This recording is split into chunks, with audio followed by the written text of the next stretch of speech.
So welcome everybody to this panel about the future of renewable energies in Europe, Leaders Vision, and greetings from London. My name is Sonia de Sales and I'm investment manager at Octopus Energy Generation. I have 9 years of experience in the energy industry where I've held business development positions, also project development positions, and more recently I'm in the investment side of this business. I have also had the opportunity to work in various European markets and also in Latin America. So today I have the pleasure to discuss about the energy industry in Europe with great experts and leaders in this industry. And the plan is to have a discussion about various topics, and then we will leave around 5 to 10 minutes for questions. I believe there will be a lot of questions because we are going to address lots of hot topics today. So first, let me introduce you to our panelists. We have with us José Pérez. José is a managing director at Abo Wind, Spain, and has more than 15 years of experience within the energy industry. Prior to joining Abo, José held several executive roles in Australia, South Africa, and LATAM, developing and financing renewable energy projects. Inés Monroy, since 2025, Inés has developed her career in the PV sector in different companies of the value chain, operating in the manufacturing, development, EPC, and O&M of grid-type distributed generation and off-grid projects. She has held positions in business development and sales, project development, and project management in various different countries in Europe, Latin America, and Asia Pacific. And she's currently assessing several European companies operating in different European markets. Agnieszka Chylinska, she is an attorney at law and counsel in WF, Poland Renewable Energy and Public Procurement Department. She's a business-oriented transaction lawyer with renewable energy, real estate, and public procurement background. From 15 years, she specializes in complex infrastructure projects, including energy projects and including those performed under the public-private partnership formula. She is responsible for commercial transactions in onshore, offshore, and solar sectors, and regulatory advice in development of RES infrastructure. And finally, Plácido Ostos. He is currently the head of customer analytics at LevelTen Energy. Plácido has 20 years experience in the power industry, and he has worked for Endesa, Engie, and Iberdrola in the past. His focus is regulation, energy management, and market analysis, and with global capabilities as he's been handling Spain, Europe, UK, US, Mexico, and Brazil. So, as a start, a reflection on 2022. So 2022 was the year that really put renewables in the forefront of the European agenda. So the invasion of Ukraine by Russia proved that the weakness of the European energy industry and the extreme reliance we had on Russian fossil fuels. Even though the European Union had already been discussed some ambitious goals under the Fit 55 package, the energy security emerging in 2022 as a strong motivation that would accelerate the renewable energy deployment. At the European level, the European Commission's Repower EU plan, released in May of last year, proposed ending the reliance of Russian fuels by 2027. And among other goals, the plan aims to increase the share of renewables in final consumption to 45%, by 2030, exceeding the 40% that was at the moment under negotiation. So that is the goal. The goal is very ambitious, it's very clear, but the thing is that there are a lot of challenges yet to overcome. We are facing constant delays in the approval of renewable projects by national and local authorities that prevents more green megawatts to enter in the grid sooner. Also, the electricity market is currently being reformed. We have witnessed during 2022 never seen skyrocketing electricity prices. Storage needs to play a key role in the energy transition, yet many countries don't have a clear market framework for that. So, well, these are just topics of the agenda and the things that arose in 2022. So I'd like to ask the panelists what is their view on the European renewable market for 2023. So maybe Inés, you can start. Well, thank you, Sonia. Very pleased to be here today in this discussion and catching up with some ex-colleagues that are present here, and very pleased, as I said. So yeah, taking it from the figures that you pointed out and the scenario, which I think is a good starting point, I would like to highlight that this new target that is included in the Repower Europe plan, the ambitious goals would mean taking to a double pace of what has been done in the following 8 years. And obviously this means multiplying by 3 the speed that we have had in the last decade in the deployment. I think this is very important to have in mind because we're talking about very fast decisions and very ambitious workload that each one of us has in the daily life, right?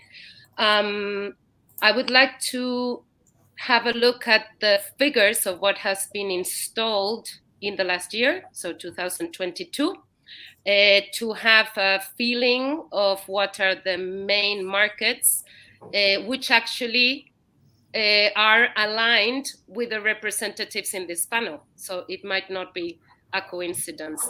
So if we take the installed capacity last year, Germany is top 1, and it has been for a long time now, reaching almost 8 gigas of installed capacity, followed by Spain with almost 6 gigas that are split very evenly between utility scale and self-consumption. As you well know, all Spaniards are very familiar with this data, but we have reached 2.5 gigas in self-consumption. So this is very outstanding in terms of performance and in terms of potential.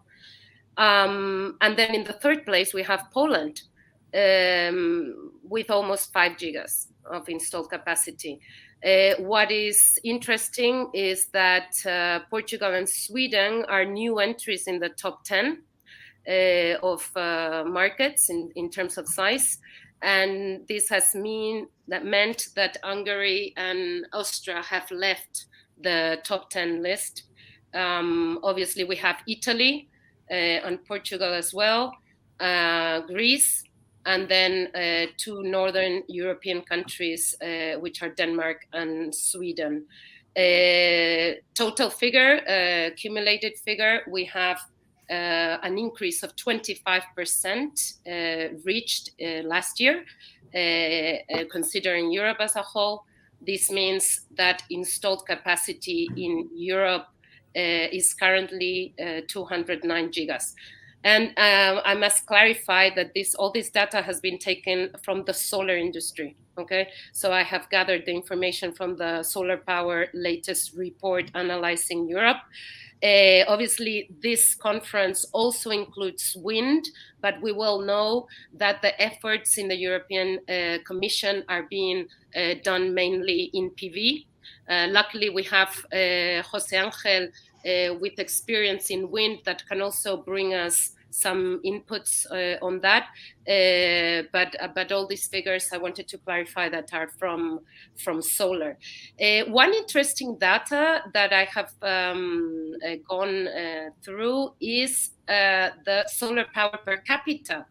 And Netherlands is the leader in this respect with 1 kilowatt peak per citizen, followed by Germany with 0.8 and Spain with 0.5.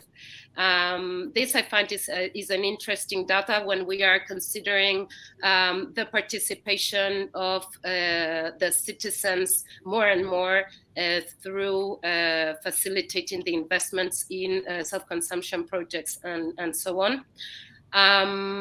In between, what other interesting things I can spot out here to start the conversation? From what has been done up to now, 21 members of the European Union, it is envisioned that they will reach their 2030 targets before what was expected, and this means 21 member states would have reached it before 2025 if the figures are well envisioned for the following years, and only 6 members will be left behind, but reaching their goals by 2027. Conclusion of this data is that the ambition should be further increased in all these plans that are being published, and this obviously has to be aligned with other types of initiatives that we might be able to go through. I am starting to see there is more creativity, because we always have a clarity of what are the weak points, but sometimes we are lacking creativity in terms of how to overcome these challenges. And I am seeing more and more in all these plans that there are new initiatives that can be put into place, and I would like to share some of those later on if we have the time, how to address all the hot topics, and this would be for now my contribution here. I want to leave some space for my colleagues, my fellow speakers, but then we can get into detail of what the clients I am having approaching me are looking for in Europe. So we can go into details later on if you wish. Thank you, Inés. And actually, you mentioned a very interesting point, which is how the solar industry is taking the lead currently. This is something we have also seen, and we will discuss later with José about how the wind projects have been generally rejected more than the solar PV. So it seems that the solar PV industry will have a smooth pace, and let's see what is the role of wind energy. Which definitely needs to have a role. So Plácido, what is your view on the European market this year? For 2023, well, it's we are in a very, very special moment. The last 2 years have been critical. I mean, the changes that we have suffered were pretty unexpected. So what will we see? Well, demand will probably continues to fall slightly. But the prices will remain, of course, high because of the gas situation. Even though, I mean, there is some infrastructure development, such as all the regasification plants that are being installed real quick in the north of Europe. We have seen the PPA side frantic activity, even though with very limited supply. But probably the key element in the last months, and for sure the year 2023 is regulation. So I cannot emphasize how important this year is going to be in terms of regulation, because it will set the pace for the years to come. We cannot make this wrong. So there are already a number of discussions about how to organize the whole thing. So in the meantime, again, some constraints in a number of supply chain, and of course high interest rates, some normalization of the energy industry. So it would be a balance between those things, but probably to me the star of the year is regulation and the market design that is being discussed in Brussels. What do you think the regulation will look like after 2023? Well, I know how it should look like.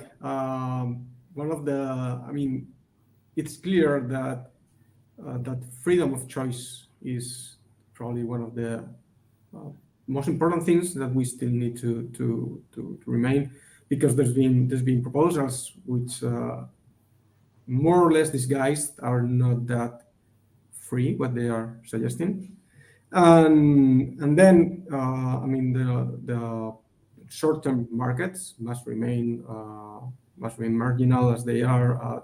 I believe it's curious, because what disgusts me is that if you talk with people involved, let's say, technical discussions, there is a lot of points of agreement, but then it's for politicians also to make decisions, and if you introduce these things, we need to be sure that we are able to provide good insights to ensure that the decisions are going to be correct. Yeah, for sure.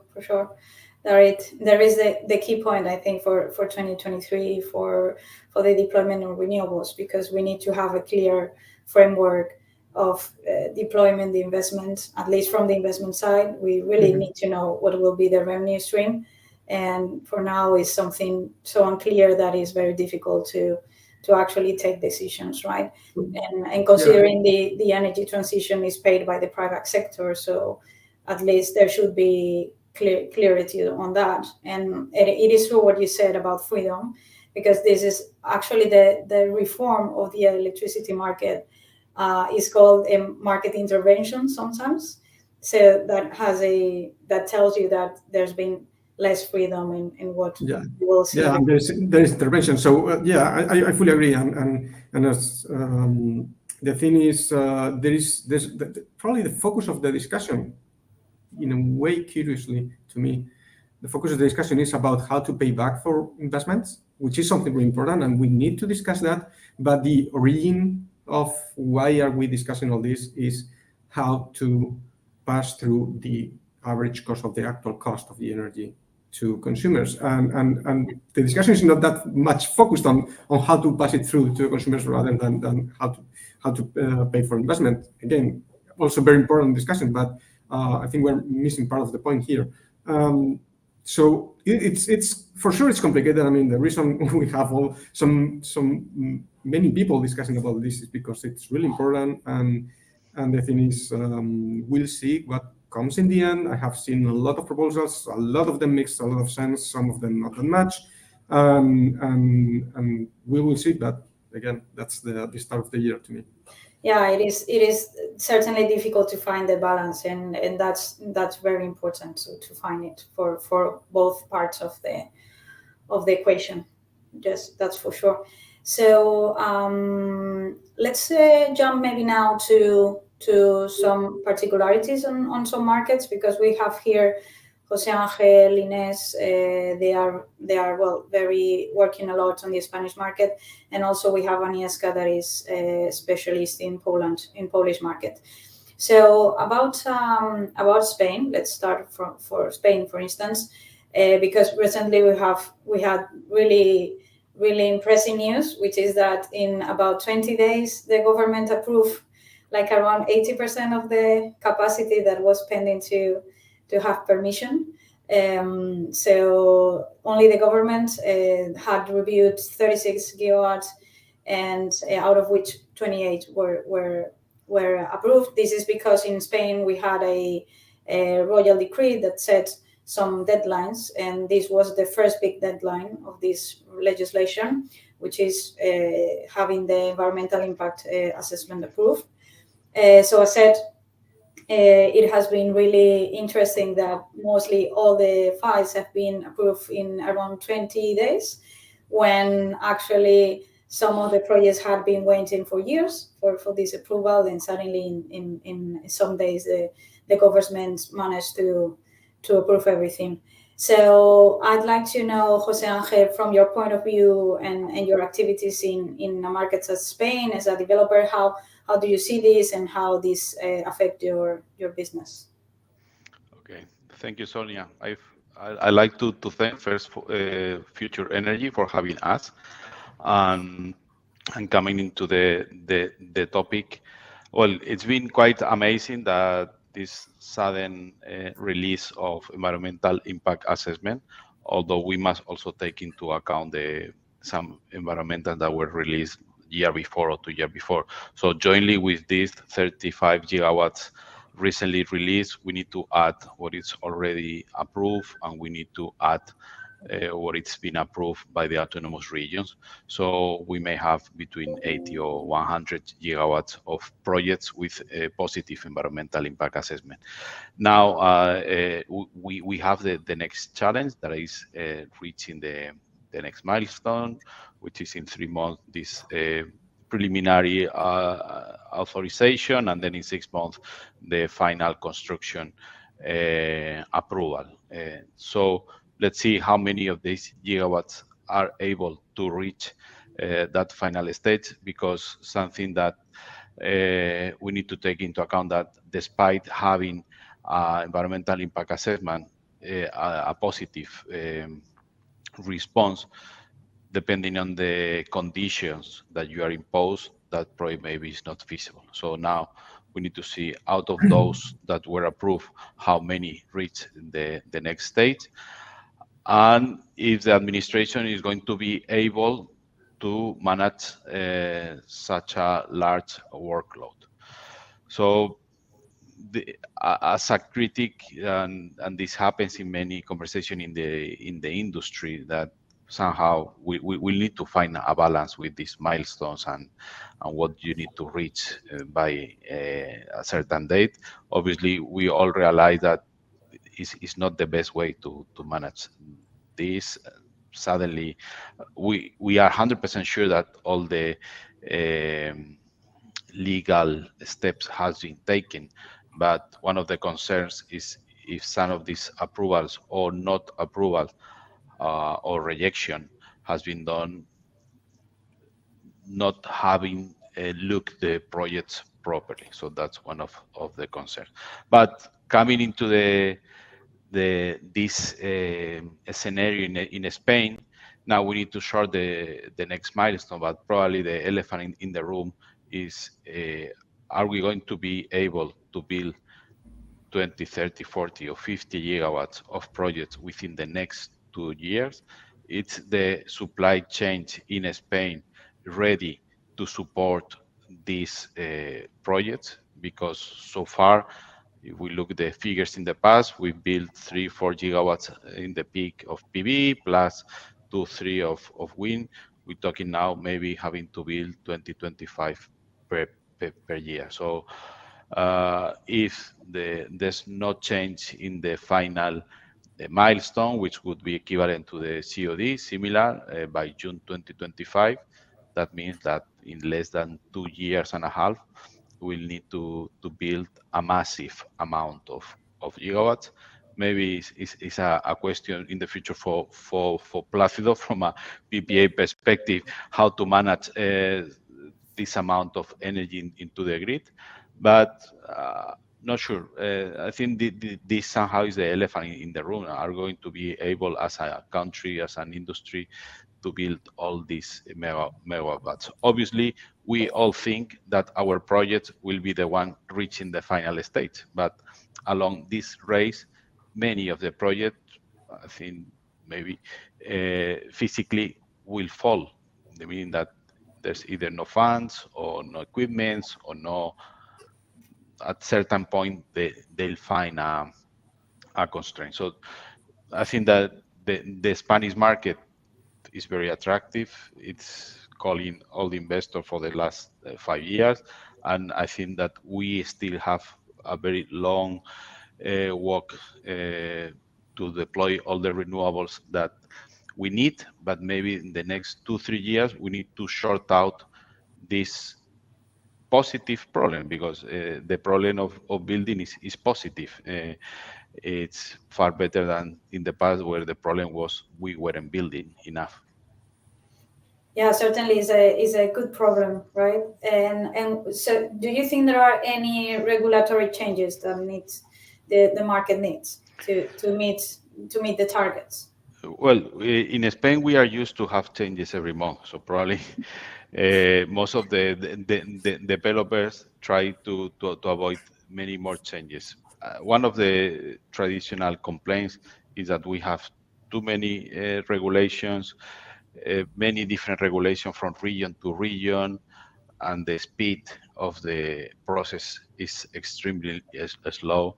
So it's maybe a matter of having or either simplifying or having a more reasonable regulation. I think in the industry we are always very open and we adapt to the new scenarios, but I think it's hard to go at the speed that we need in Europe and we need worldwide to deploy the renewables with the current pace. Usually, wind project in Spain may take 5-7 years. Despite with the new regulation, we need to reach COD in 5 years. But with all the campaigns you need to do and to have a properly developed project, we need that time. So if I have to write my wish list, it would be to simplify regulation, to have a quicker response from the administration, and the projects are able to reach or to be deployed quicker, because we need that energy in the grid as soon as possible. Yeah, and it certainly follows the guidelines from the European Union, right? That they want all the countries to be quicker in the development and all the approvals, and that's certainly one of the main bottlenecks that we are seeing in Spain, but not only in Spain. Actually, I think that's generally there are too many files, probably too many people to process them from the authorities' perspective, and it's taken, as you said, forever to develop a project, and we can't certainly accept that, because then we will never meet the targets. So you discuss a bit the bottlenecks and the challenges that you see in Spain, and I'd like to ask Inés, what are the opportunities that you see in the future for the market? Yeah, I just wanted to add to what you were recently discussing about potential changes.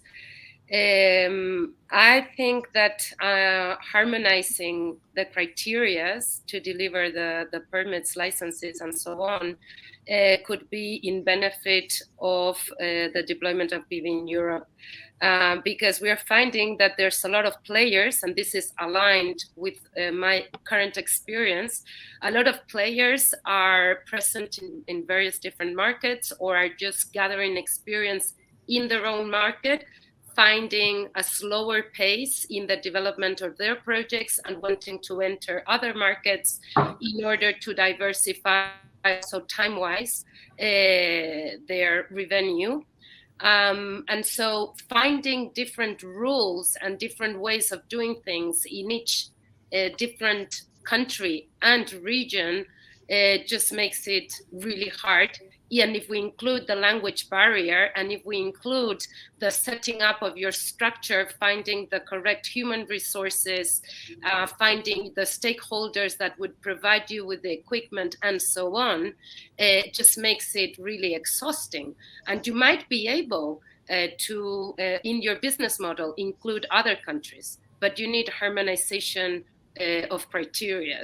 So I think this would facilitate the whole permitting process. Maybe not just being creative independently in each government, but setting some criteria, not only as methods, but also in the gathering of data, because we're talking about a target that affects the global situation. We're talking about reducing the carbon footprint. We're talking about becoming more independent and having more reliable and secure sources of energy. And this concerns the whole world. At least now we're talking about a more feasible scope, which is the European one. And I think we have to get also more ambitious in what are the procedures to follow. This was something interesting that I wanted to bring along. And also, I would like to get the impression of my fellow speakers regarding this potential guideline given by the European Commission about silence means an approval for a permit. would you think this is a good idea, or as José Ángel was saying, it might just be an additional concern in the project because there might be complexities that arise later on, or that are just not going to get the acceptability of the communities where they are based, or whatever other issue. So this is something that I would also like to bring along in the conversation. And then I think that when we talk about financial instruments, we're always thinking about the investor in PV assets. But now the question here is facilitating also the access to financial instruments and financial funds for the industry, the manufacturing industry. Because I think that, as José Ángel was mentioning, ensuring reliable supply chains and supporting the industry means a lot of investment in the production facilities and in operating and maintaining them. So there must be some kind of switch and sensitivity towards investments that have to be done there. And it would be good to have investment funds maybe giving us their input about this. Are we considering at all investing in the manufacturing of this equipments and critical raw materials? It is interesting that the European Commission is aware that the United States and India are taking the lead in these strategies to ensure their supply chains. And definitely the European Union has to catch up, and setting up free trade agreements as well with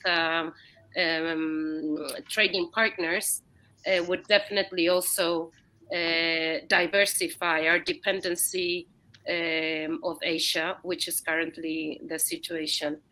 As catching up with the question that you posed, what I am feeling on my daily work, as I said, is that European actors that are, for example, gathering experience in Germany are willing to enter Spain, for instance, which is one of the cases, and most of them are focusing in self-consumption.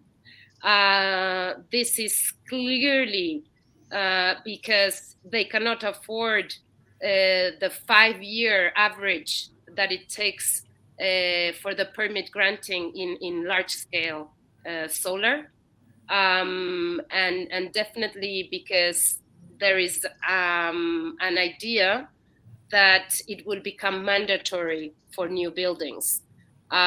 So this is creating a lot of interest in all the self-consumption actors. And I'm finding as well that Spanish actors, even if there is a huge and vast opportunity to be developed in the following years, in Spain, they are also targeting other markets, following C&I customers that they have and that are present in Europe. So this global approach of not entering from zero a market, but just following your customer wherever it is placed, is also a trend that I'm finding more and more. Yeah, so I think you pointed out something very interesting, which is having a unique framework. For sure, I think that will be really helpful because, as you mentioned, it's not only that every market has a regulation, but also if we go to a market like Spain, you have 17 regulation because we have 17 comunidades autónomas. So that's absolutely crazy. It's impossible to know the detail of everything, especially from someone coming from abroad. So I'd like to ask Agnieszka because she's a lawyer, so she can better tell us about this part. So how do you have a lot of I guess international clients that want to invest in the Polish market? So what do you think are the main challenges or or how is the development, how they see things. Can you tell us a bit about your experience? Sure. So firstly, thank you for having me here today, and greetings from surprisingly sunny Warsaw. So yes, it's true that we are in the first third when it comes to solar. There is sun is here, and potential is here, and I think that when it comes to foreign investors and when it comes to Polish market, it's not so much different than Spanish, German, and other European markets when it comes to the eagerness to harmonized rules and laws, when it comes to, let's say, concrete and transparent rules on the access to land, on the developments, on the proceedings, administrative decisions, etc.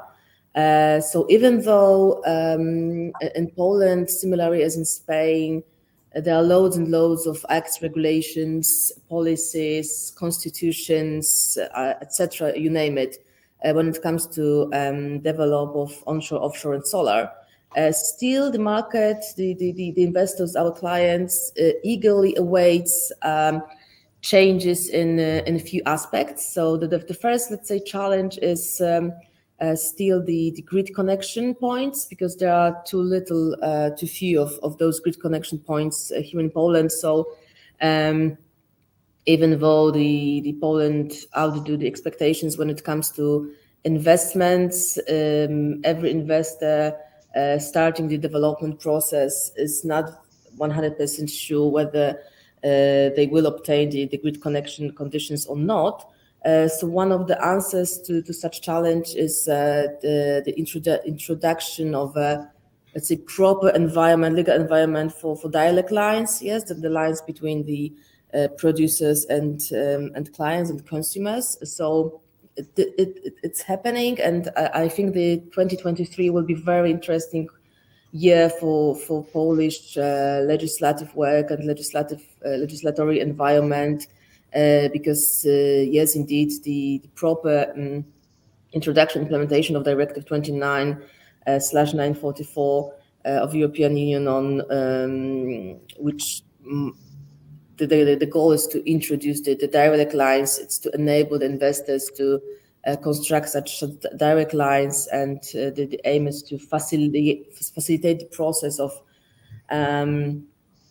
obtaining the consents from the Energy Regulatory Office here in Poland to construct such direct line. So that's the first challenge and solution. The other one is, of course, how to unblock the onshore potential, right? Because since 2016, even though we have quite a strong market in onshore and wind farms, still there is a lot to do. And the first thing first is how to change the distance between the wind turbines to the residential housing, because according to the current law and this infamous 10H rule, according to the law, you can develop the wind farm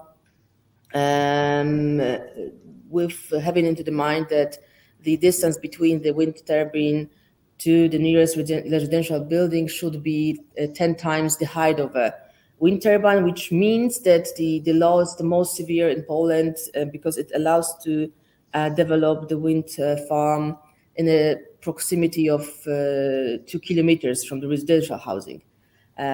So now the parliament is discussing the amendment to the law, and the very day today they agreed on the amendment to the law according to which such distance will be in practice 700 meters, but it's not the distance that the market is looking for. The market was lobbying for 500 meters, like in majority of European countries, and it might be only 200 meters, but in practice it means that the potential would be 10 gigawatts of new wind farms if we have this 500 meters distance, comparing to 4 gigawatts of new wind farms when we have this 700 meters distance. So we as a DWF, we are very active in legislative work, and we are very active in the Polish associations of wind farms and photovoltaics. So we will be lobbying in the Senate to let's say rediscuss this distance and to introduce finally the distance of 500 meters, which will really would be robust for the onshore wind in Poland. So again, a big change for 2023. And lastly, I think one of the biggest current challenges are the prices, because the Polish Emergency Measures Act introduced last year in October, they introduced the maximum prices at the level of approximately 170 euros for megawatt hours for small and medium enterprises, and around 160 euros per megawatt hours for residential housing, which is first of all is quite low, and secondly,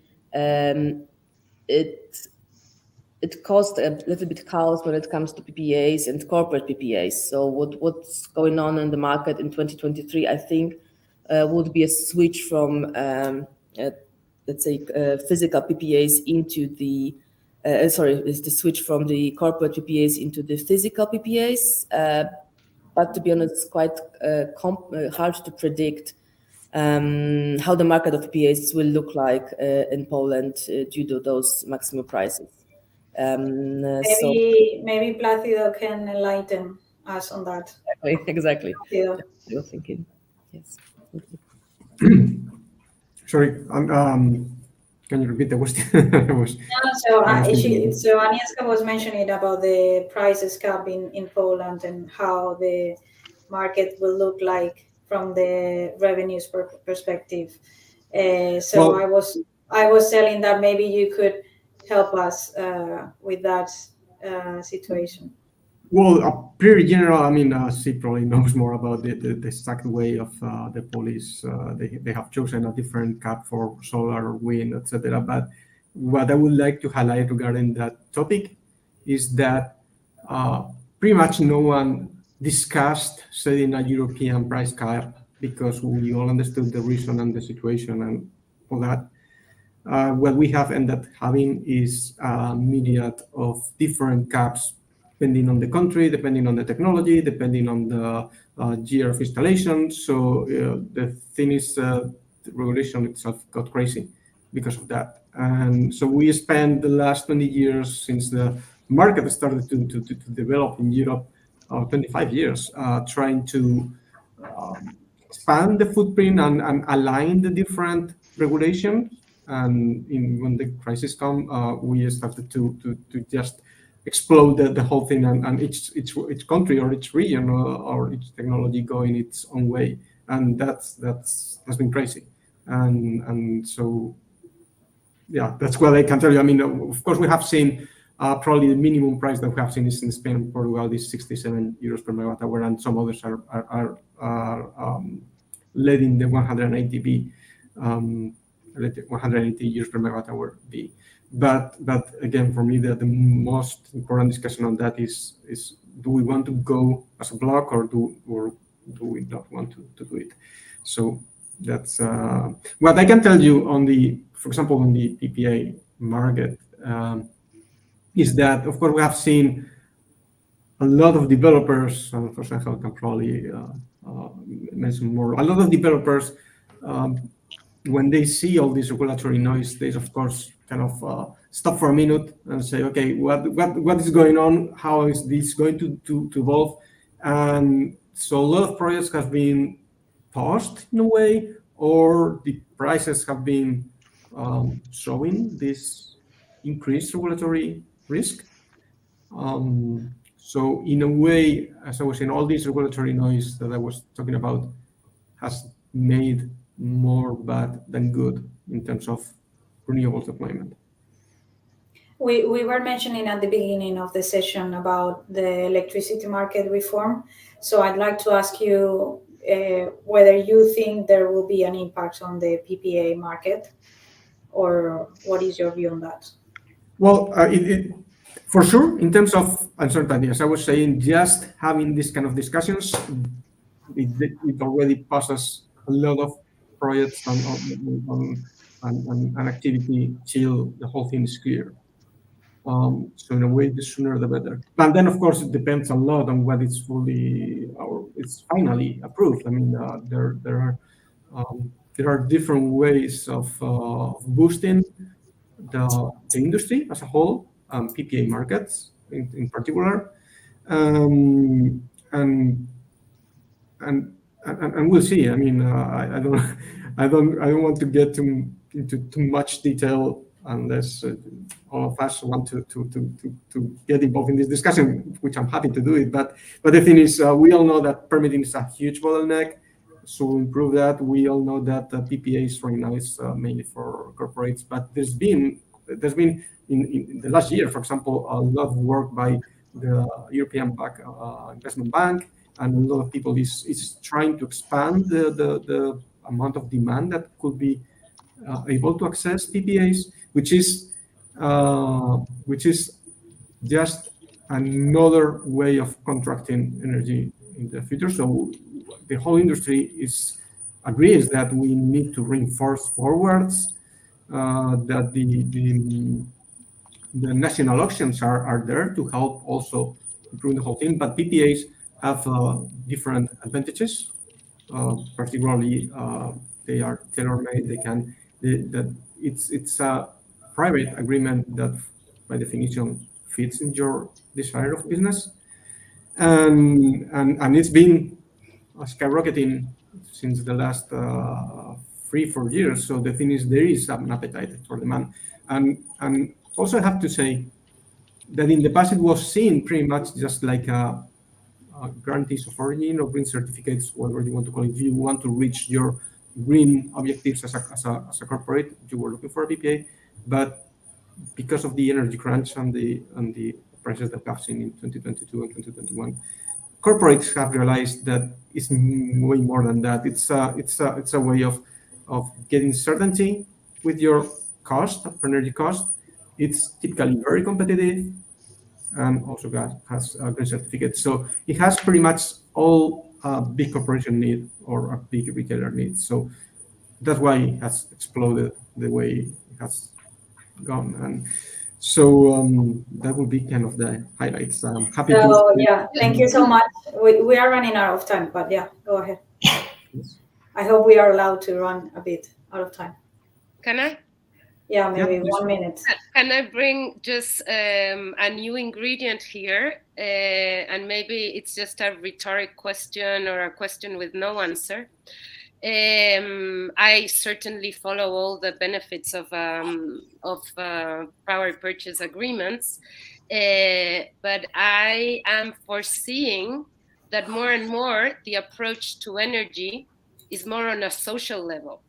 So protecting vulnerable consumers and also enabling industries to continue existing in all sectors, especially when they are important for also the own renewable energy sector. When we're talking about the competitivity of the equipment that we're going to use in our supply chains, etc.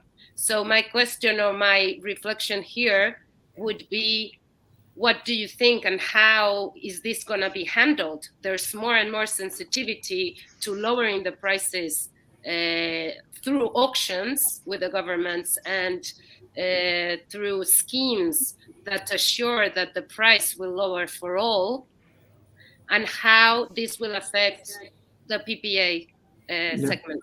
So Inés, if you recall, in my first intervention, I did mention that there's been a lot of discussion regarding how to pay back for investments, but not enough discussion on how to translate to pass through the cost to consumers and industries. Yeah, you understood that from an LCOE point of view. Yeah, okay. So the thing is, I mean, a national backed auction is not any cheaper or expensive or more expensive than a PPA. I mean, of course, you have more counterparty risk, but at some point, you may trust more that corporate counterpart than the government, depending on the circumstances. But the thing is, it's pretty much the same value. It's just how do we ensure that this low-cost renewable energy goes to the consumption? Yeah, well, I think this is also a reflection for governments that are releasing auctions with some target prices and that obviously are not being attractive for the players in the market with the current prices in the merchant scenario. So this is also a subject, I think, that requires creativity from the regulator in order to address this social aspect of access to low prices and energy for all. Yeah, but again, recommending things that I have mentioned, freedom is probably, and free market is probably the best thing. So the regulator has to, let's say, verify that things are more or less under control. But if you allow people to find their way, they will always look for the cheapest option, the most optimal resource allocation.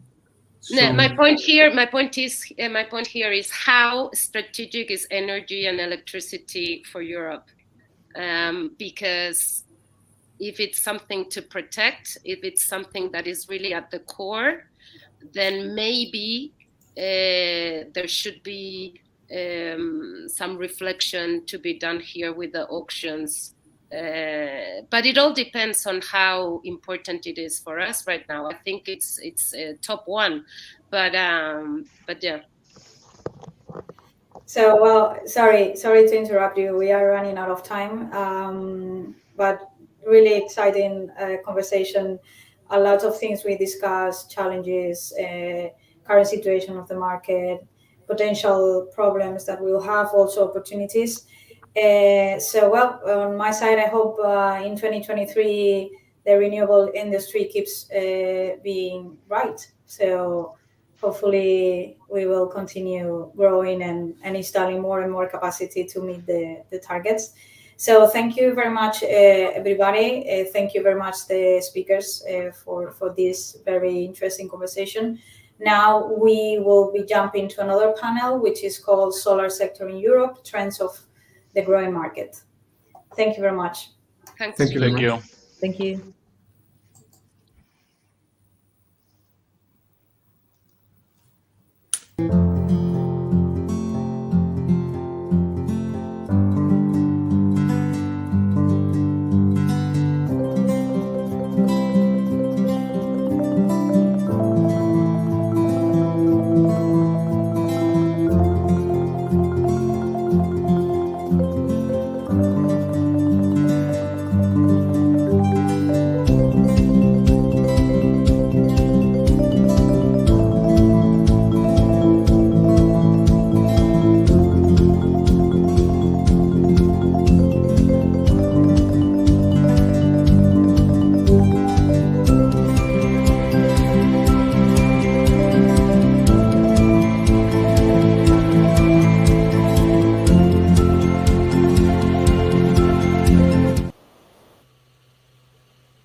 Thank you to join us at the last panel debate of Europe's Future Energy Virtual Summit. In this opportunity, I'm your host. My name is Nanda, part of the Energía Estratégicas team. And as you can see, I will be sharing panel with some business leaderships of the electricity sector who came from companies as Canadian Solar, Meteocontrol, Getra Power, and Znshine Solar. Welcome to all. Thank you. Thank you. Thank you. Gracias. To start with, I would like to introduce Alejandro Moreno, and I allow myself to read this part. He's General Manager of Europe, the Middle East, and Africa at Canadian Solar. Thank you, Alejandro, for being part of this event. And let me introduce to the audience that we will be talking about the solar sector in the current context. So for that reason, Alejandro, what thoughts can you share with the panel regarding the context of the solar supply chain after the pandemic, and how did it impact Canadian solar, both as a provider and developer? Sure. So let me thank you very much for the invitation. Let me clarify: should we talk in English or should we talk in Spanish? How do you prefer? Yes, we'll be all in English. Okay, perfect. So no, thank you very much again for the invitation. And look, the last couple of years, as we all know, have been a big mess, no, for all of us in our lives, and the solar sector has not been, different to any other activity in the world. No, I mean we all know that there was a big for first time. I mean I joined this industry in 2005. No, and something that was granted in the past in this industry is that every year we will be expecting a decrease in the capex, between 5-10%. Thanks to increases in the efficiency or thanks to new materials improvements. We saw this continuously, not only in the module price, but in general, I would say in the whole capex, that is affecting the project. This happened from 2005 until 2020 continuously, and then suddenly, when the COVID came, something that it was granted that we were expecting, lower prices, was completely different. The trend changed completely.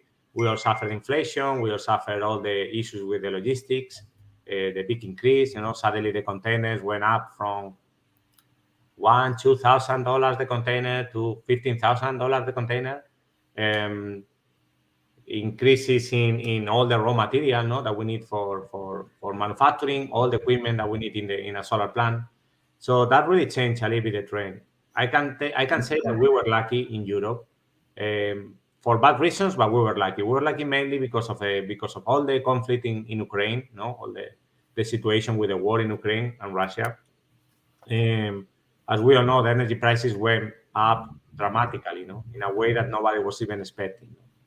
So in some way, that was mitigating partially, all the increase in the capex that we have been suffering in the last couple of years. Now the situation, I think, is becoming again a little bit more stable.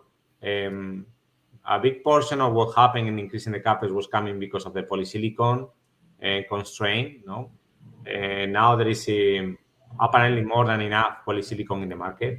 So this year we should be again finally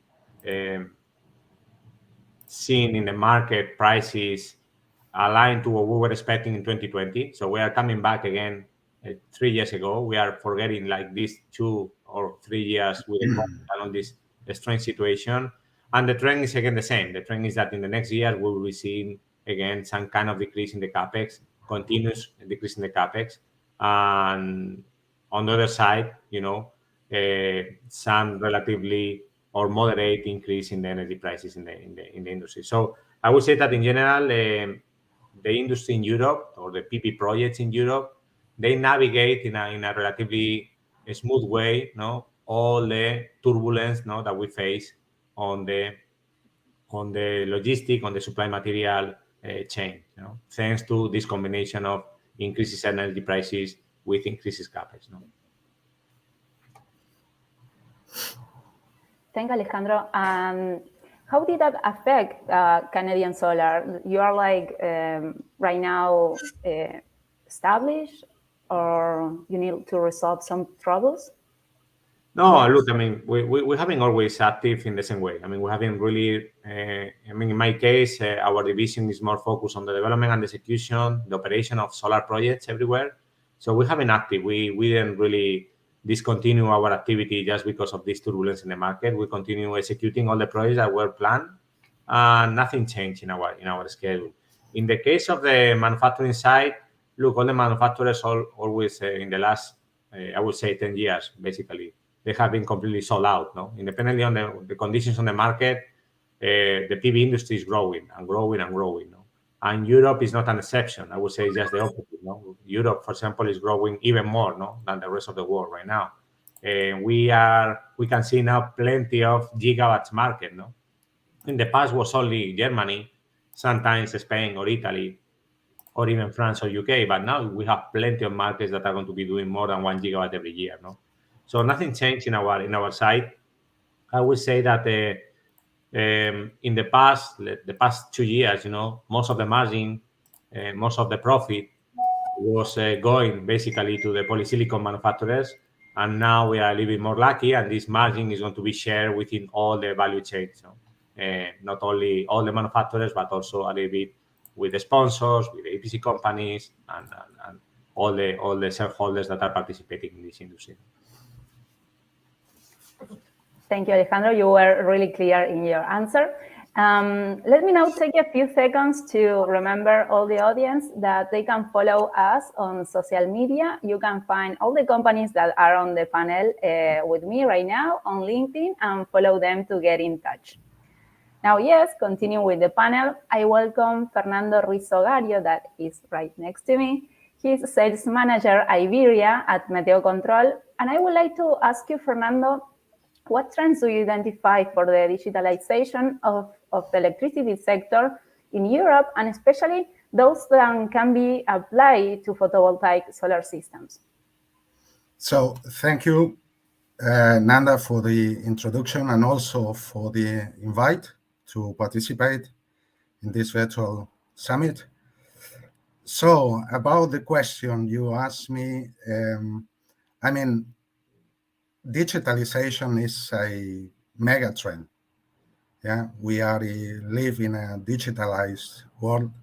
Perhaps we are not aware many times, but we are already, and it's not going to be different in the energy sector. The trend in Europe towards in the electricity market towards digitalization, I think, is in many ways digitalization itself. We have, I think, last year, I think the European Commission launched an initiative called the Repower EU, which is basically a initiative that has a goal, a specific goal, that is to bring electricity to the European markets in a secure way, in a affordable way, and in a available way.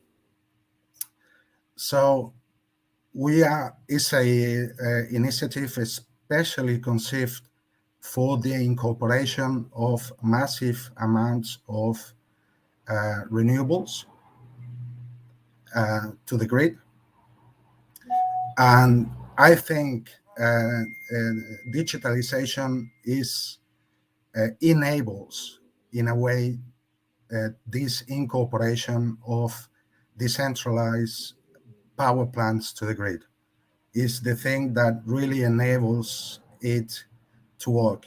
Otherwise, it wouldn't be possible, because we see how in Europe, in the different countries, we are seeing every day new power plants, big power plants being connected to the grid.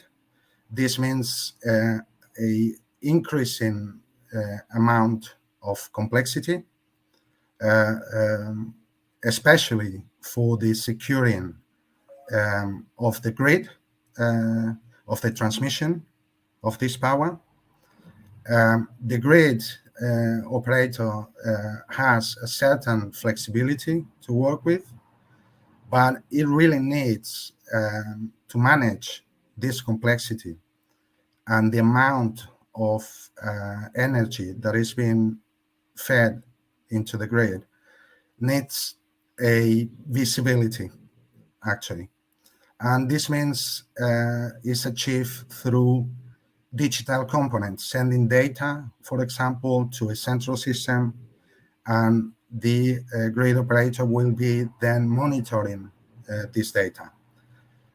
This is made for the proper working for making it possible, first of all, Otherwise, it wouldn't be possible to feed in so much new capacity into the grid.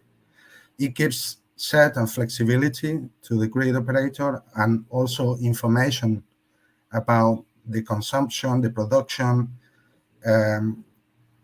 both to the grid operator, to the sometimes as well distributor of energy. So all in all, I think digitalization itself is the enabler of the energy transition itself. Otherwise, it wouldn't be possible.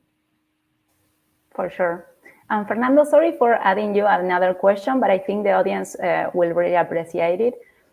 Do you have any recommendations for project owners who are about to incorporate this type of monitoring tools and other solutions? Yes, I mean, we ourselves, Meteocontrol, are a monitoring company. So a big part of our solutions are also digital.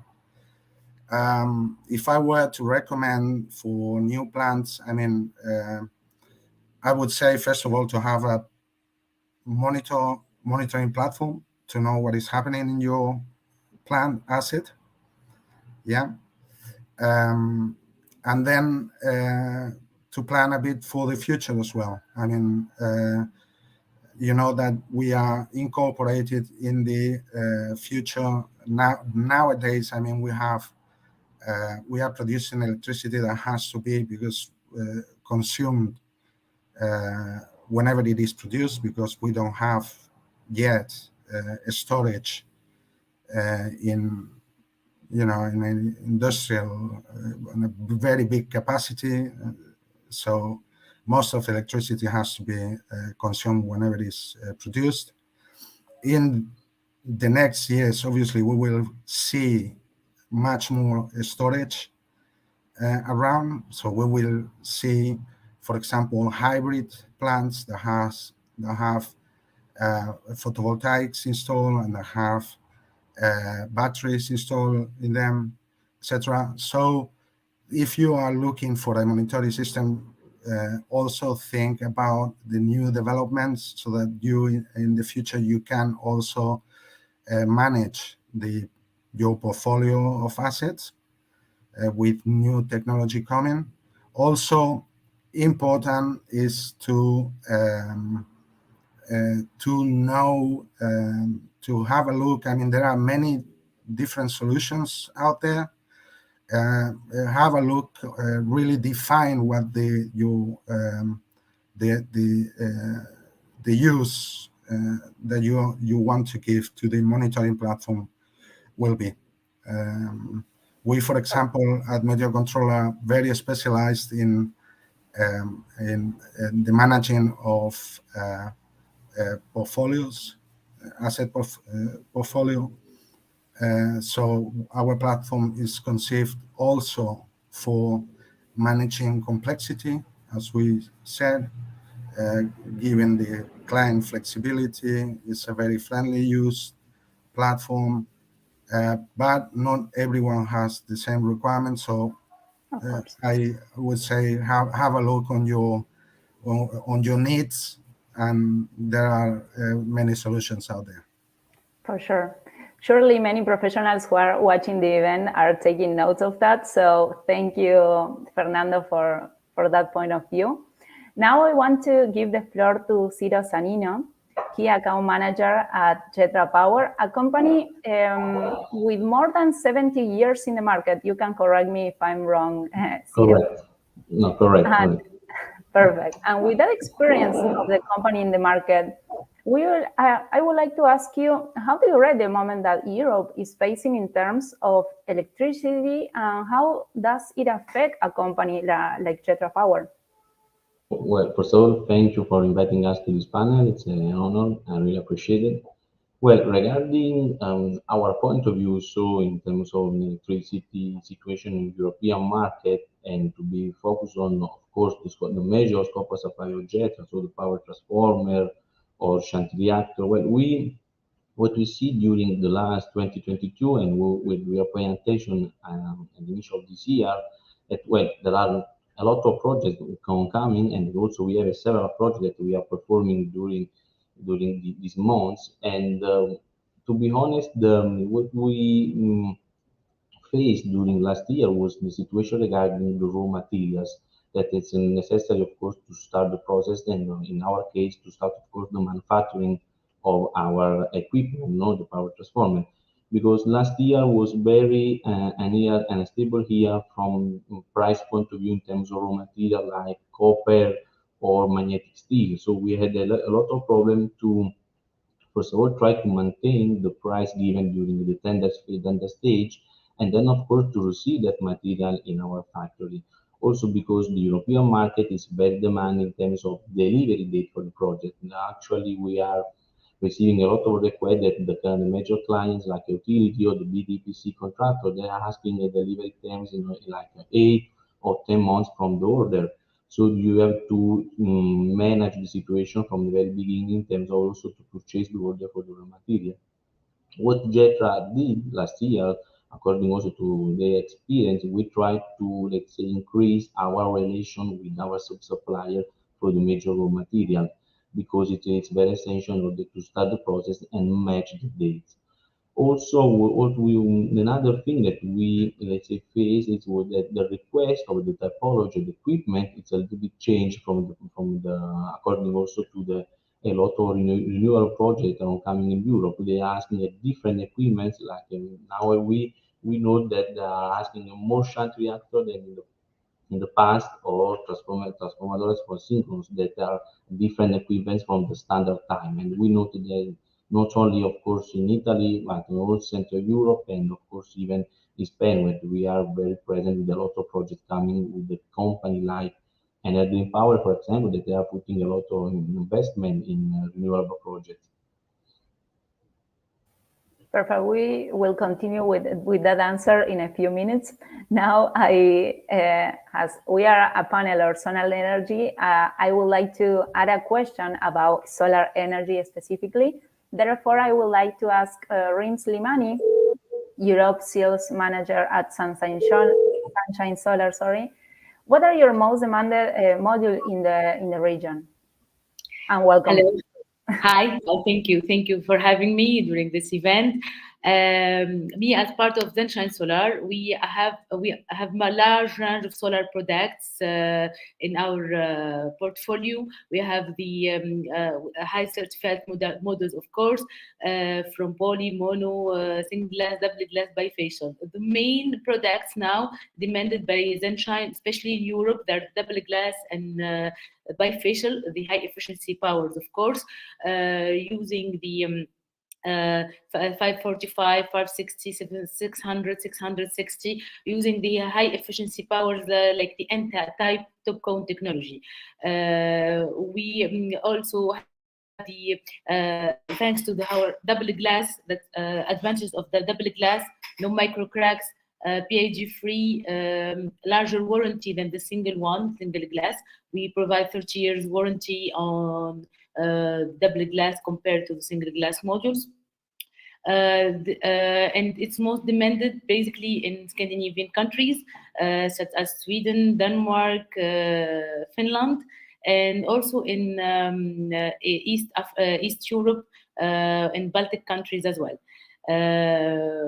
We and at Znshine Solar, we provide very strong double glass modules. So thanks to our glass thicknesses, it's very with any environmental related issues, it's very strong and it can resist to any environmental issues.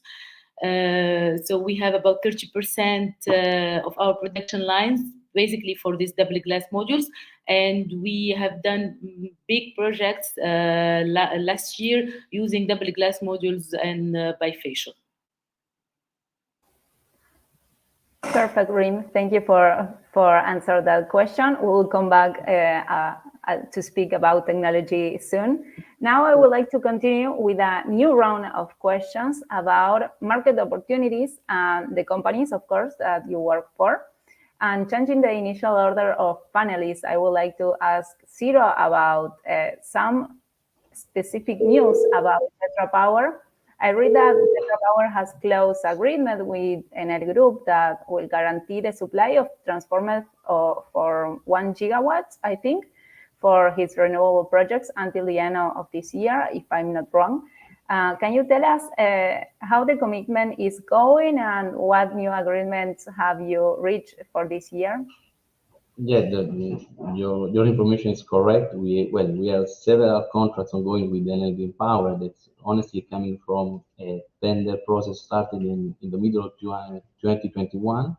And of course, was a big tender with several projects that they decide to split the delivery dates between 2022 and of course this year. Currently, we have more or less 10 projects ongoing that are different status, and so far they are going pretty good. Honestly, we are, for example, we have a project that actually we are in a situation like design review, which means that our engineering team and their engineering team, they are aligned regarding the final design of the power transformer, and then of course we will start the manufacturing process according to design review approval. So we have a project that are in this situation, and another project that we actually during this day we are performing the FIT, so the factory acceptance test, which means the final test once the manufacturing process is completed, where also we have to invite the final clients to our factory to let's say make a supervision regarding the test, and they are going pretty good. They are doing fine. We have delivery date scheduled for the middle of this year and the end of this year for, of course, Project Energy Power. But of course, we are doing every month tender process with other clients, and we are very proud that we reach another agreement with the different clients, always located in Spain, at which called EDP, that we receive like a test order. So the first order from this client, and that we are going to supply a power transformer. We will start this year the design, but the delivery date is scheduled for the 1st of May 2024, and we have put a lot of attention to this order, because when you are successful with the new order with the new clients, we have a lot of opportunity to, let's say, to start a new relation with the new clients, and to have a much more order in the future. Perfect. Another company that brings news to this panel is Canadian Solar. Alejandro, Canadian Solar recently launched his first alternative investment fund in Italy. And from there, what milestones has the team reached in Italy, and what new businesses opportunities are coming up to the rest of Europe? Yeah. So yeah, it's true. I mean, we closed this initial first fund in Italy. In this case, it's going to be 120 megawatts, but we have close to 2 gigawatts of projects in our portfolio in Italy. So our intention is to replicate this business model and to be launching different funds in the near future. So why we are doing this? I mean, on one side, logically, is optimizing the returns on the project.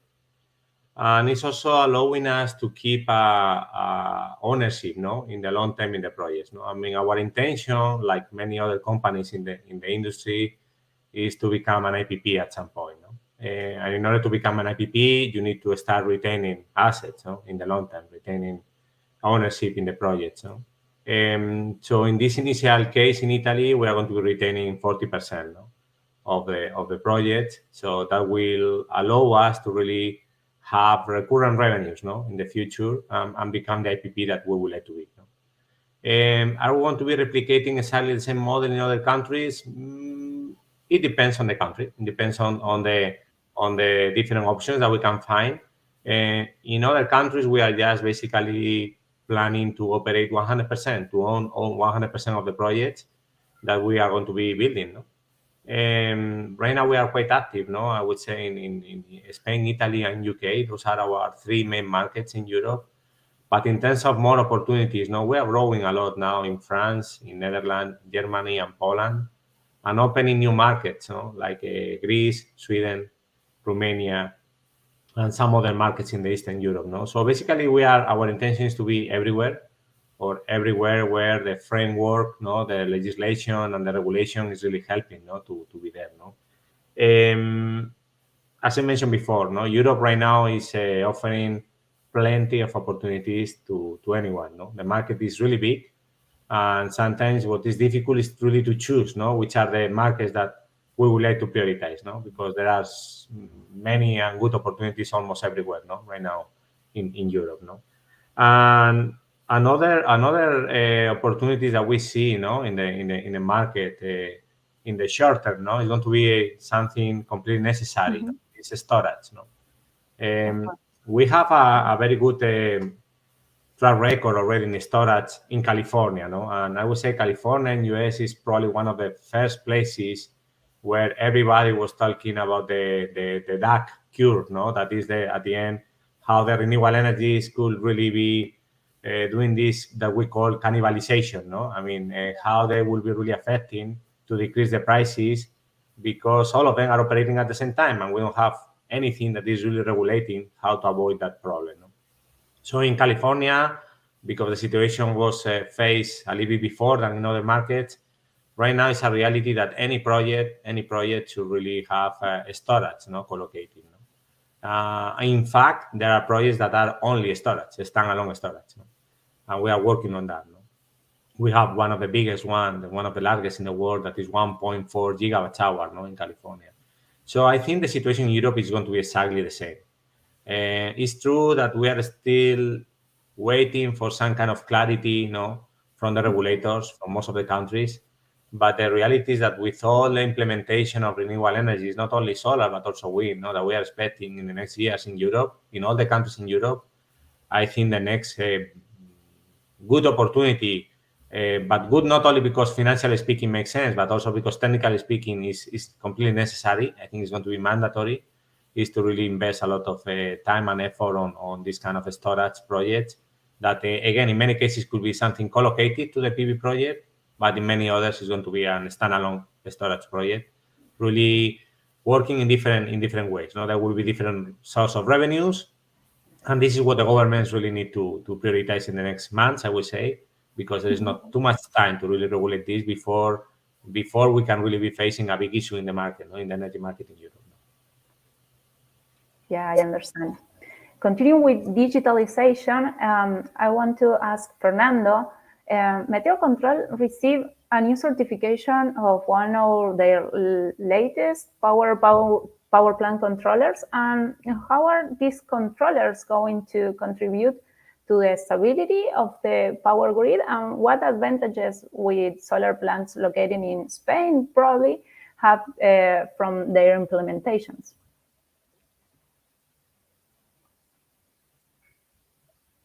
You are on mute. Sorry? Perfect. You was on mute, sorry. I was on mute? Now I can hear Okay. you. Yeah, continue, please. Yes, we just got the past the NTS, it's called. In Spanish called Normativa Técnica de Supervisión. It's a new norm created, I think, last year by the grid operator in Spain, Red Eléctrica. And it follows a bit what Alejandro was telling about. Is always about grid stability at the end. Yeah, it follows a European norm and a protocol IEC 104 that it exists already since some years now. And what it does actually is after passing some tests, etc., is a requirement so that the grid operator can intervene. What we were talking about, for example, in California, that curve intervene by ramping down or ramping up assets in real time in case of need. This regulation already existed in Europe. The only thing that the changes in Spain is that in Europe, the time of response, so the ability that the grid operator had to, for example, ramp down a certain power plant was maximum 2 seconds. And now in Spain is 500 milliseconds, for example, in Spain mainland. In the island, it's different, it's even quicker than that. is I think about 150 milliseconds. So what it does actually, we are producers of hardware as well, not only digital solution. We have a platform, monitoring platform, digital, web-based, but we do also hardware. And within the hardware, we are manufacturers of loggers, so the ones that are collecting data in the power plant, and controllers, potency controllers, the ones that are regulating the plant in a certain way. So with this certification, the grid operator has the ability of setting set points within a plant through our controller. So our controller is programmed effectively to put into place an required action by the grid operator in a certain amount of time. And for that, you have to pass a number of a procedure in order to be awarded with this new norm, NTS. And it's also the norm that allows now in Spain for new projects to be granted to have the certification to be connected into the grid. It's also a requisite. So what it does for us is they put us in the list of the probable solutions if you are one of the certified solutions if you are going to build a power plant, because you will have to have certificated hardware in the plant in order to obtain a certificate to or the permit to be connected to the grid. Thank you, Fernando. And talking about technology, I would like to ask Rim, what type of solar module technology do you think will prevail in Europe for large utility scale project, or that segment that you are working on?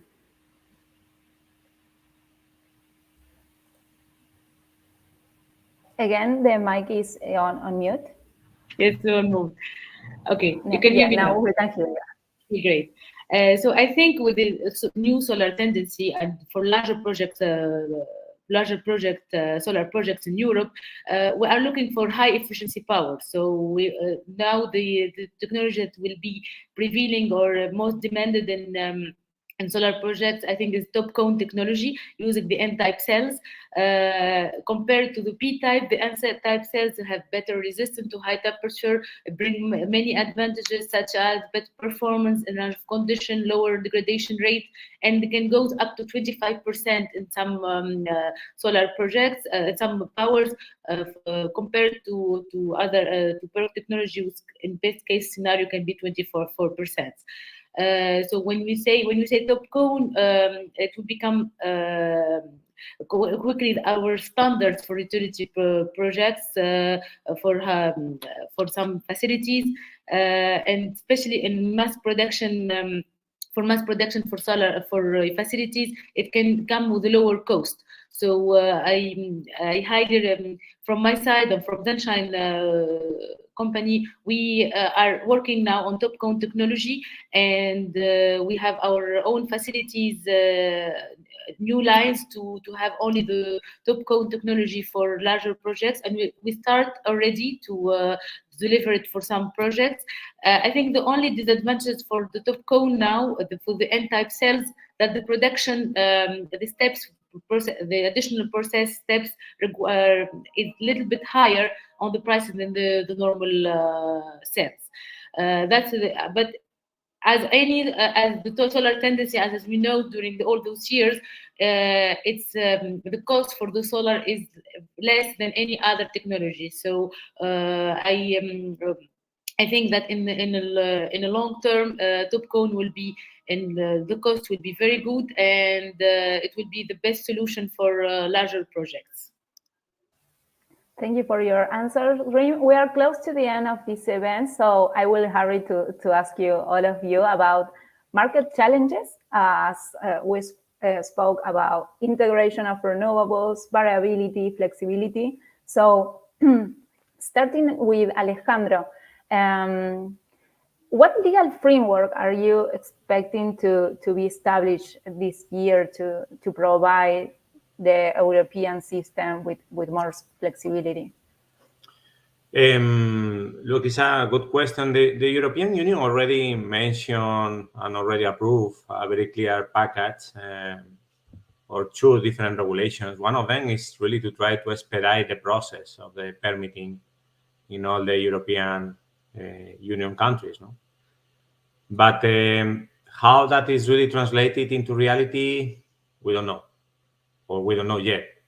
I mean, we really hope that this is not just a good intention regulation, but it's really translated into reality.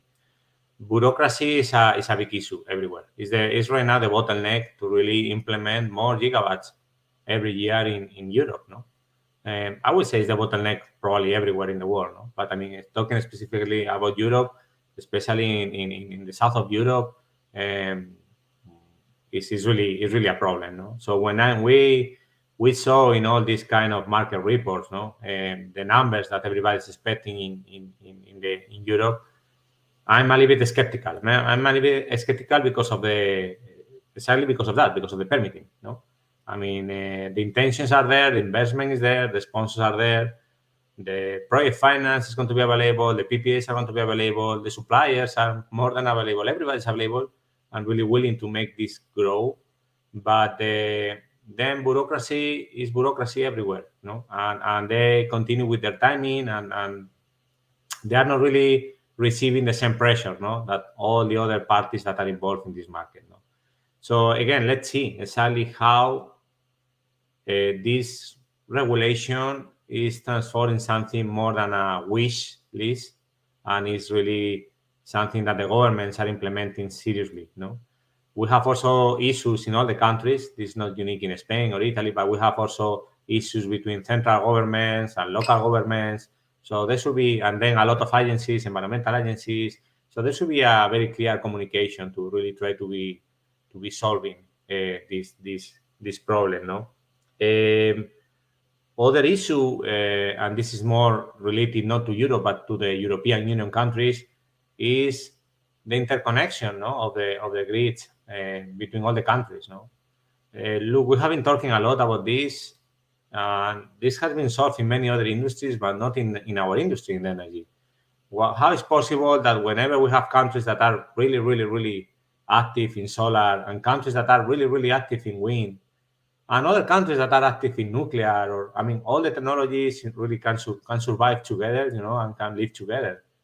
But how is possible that we don't have a real grid, European grid, where really we can import and export energy according to our needs, no? And according to also the source of energy, as I mentioned before, south of Europe logically is going to be more solar, north of Europe is going to be more wind. So let's do something as a group, no, as a team, no. Right now, I can see that all these policies, all these strategies, and all these initiatives are run on a local basis, no, country by country, and logically each one is following their own agenda, no. So that is never going to work, no. So we really need some kind of plan on a high level basis to really try to integrate all the countries together, no. And finally, I mean, there is a scarcity of connection. So I mean, all the grids in all the countries really need to continue, upgrading or improving or creating even new substations, because right now this is the main problem we are facing everywhere. It's difficult to find connections. I mean, just to give you one example, in UK right now, whenever you are really looking for new sites, for new projects, new applications, the COD date that you're receiving is 2033. I don't know if all of us will be working here on 2033, but 10 years from now doesn't seem to be really following the urgency that we are facing in this industry, in this market. So we really need to push the countries, the governments, to make real plans, to improve the grid in all the countries, to be sure that we can continue deploying everything that the industry is capable to deploy. Thank you, Alejandro. And I saw Fernando smiling, so I will continue the topic with he. Related to that, Fernando, what decisions do you think will be taken in Europe to improve the integration of renewables in transmission and distribution networks? Yes, I mean, I think connecting a bit what Alejandro was saying, exactly, yes. I mean, you have some problems, infrastructure being one of them. I mean, we don't, the grid we have is the grid we had 5 years ago, 10 years ago. I mean, we are talking about thousands of kilometers of infrastructure. So we have to do with it. About also interconnection, European policy, energy, exactly. I think in Europe is already taking some steps. The one I mentioned, for example, Repower EU is one of them. It's a very large program with many hits and things. There are some groups, for example, looking at what Alejandro meant of creating a European virtual plant, because obviously you have to have the information, the data, the connection. We talked about digitalization on all these things. This has to be a bi-directional data flowing into the grid operator and back, so that the grid operator can, if it's the case that you have too much production and not much demand, for example, in the case of California that you mentioned, that is coming to Spain as well, you start seeing these dark curves already, and even worse than that, curtailments, etc. Yeah. So in order for that, you have to have the capacity of monitoring the different the production that is being produced in every country in order to be able to perhaps even plan for the future. All of that, you can do it by exchanging data. When we talk about this, is why digitalization is so important, because it gives flexibility. Yes, you are receiving data about the production, about the consumption. You can plan for the future. You can build a model for the future, what is going to be needed. You can make easier exchanges between interconnection between countries, etc., etc.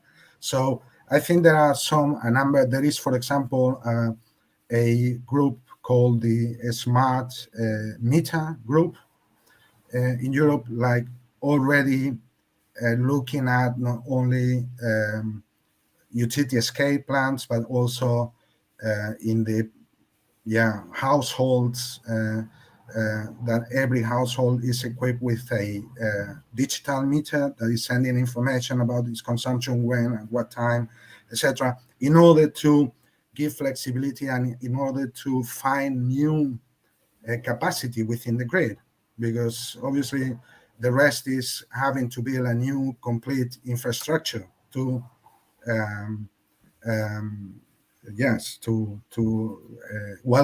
to put the new capacities in it. So I think what we talk also, storage is going to be something that is going to help a lot, obviously.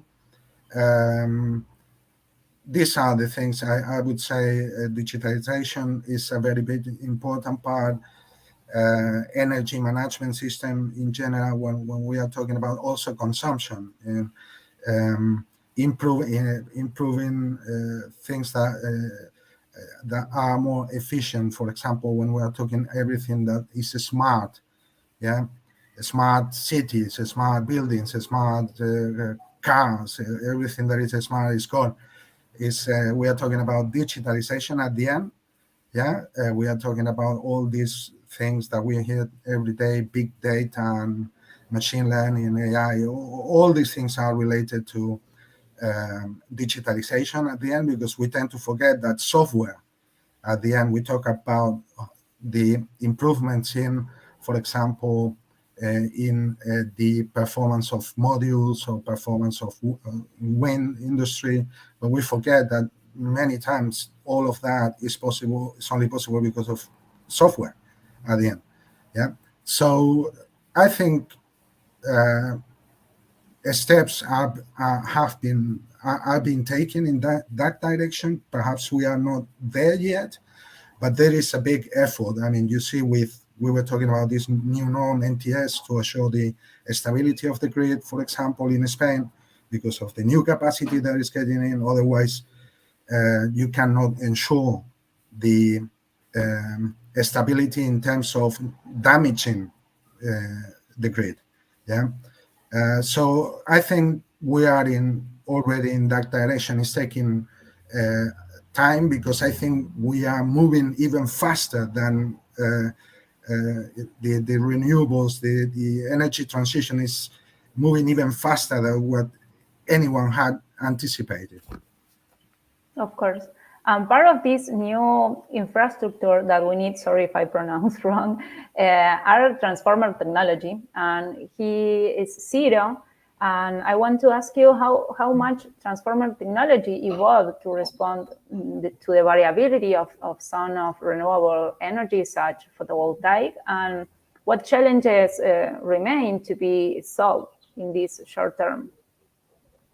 Well, the electric power generated by renewable energy, such of course photovoltaic solar, require especially operating a performance by the transformers equipment. And so, for example, talking about the design of transformer, we know that the transformer are designed with a really low losses, especially no load losses, in order to increase the system efficiency even in the no generation. So we're talking about during the night.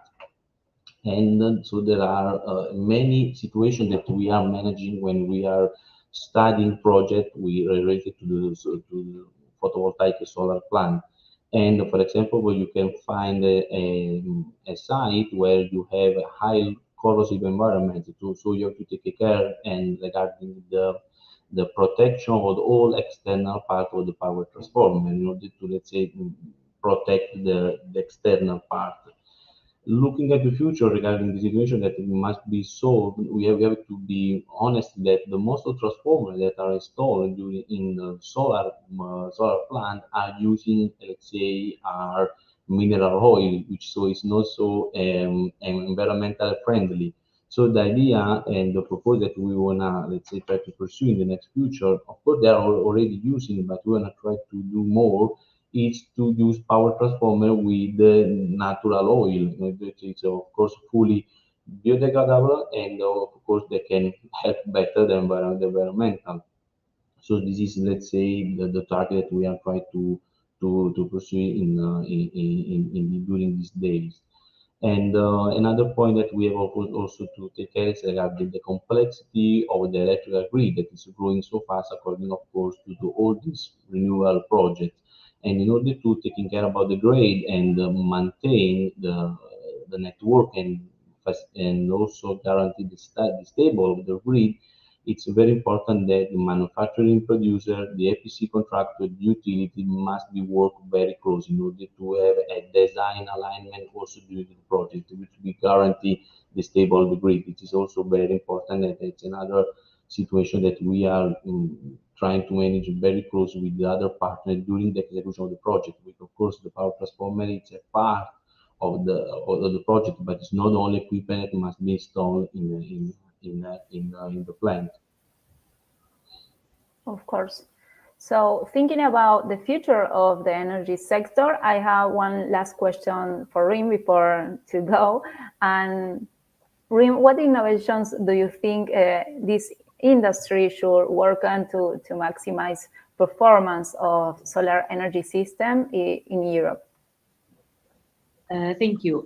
So I think from my side point of view in Znshine Solar, we think we need to have a combination between TOPCon technology and the graphene coating glass. This is a nanotechnology that specializes with Znshine Solar. It's self-cleaning option.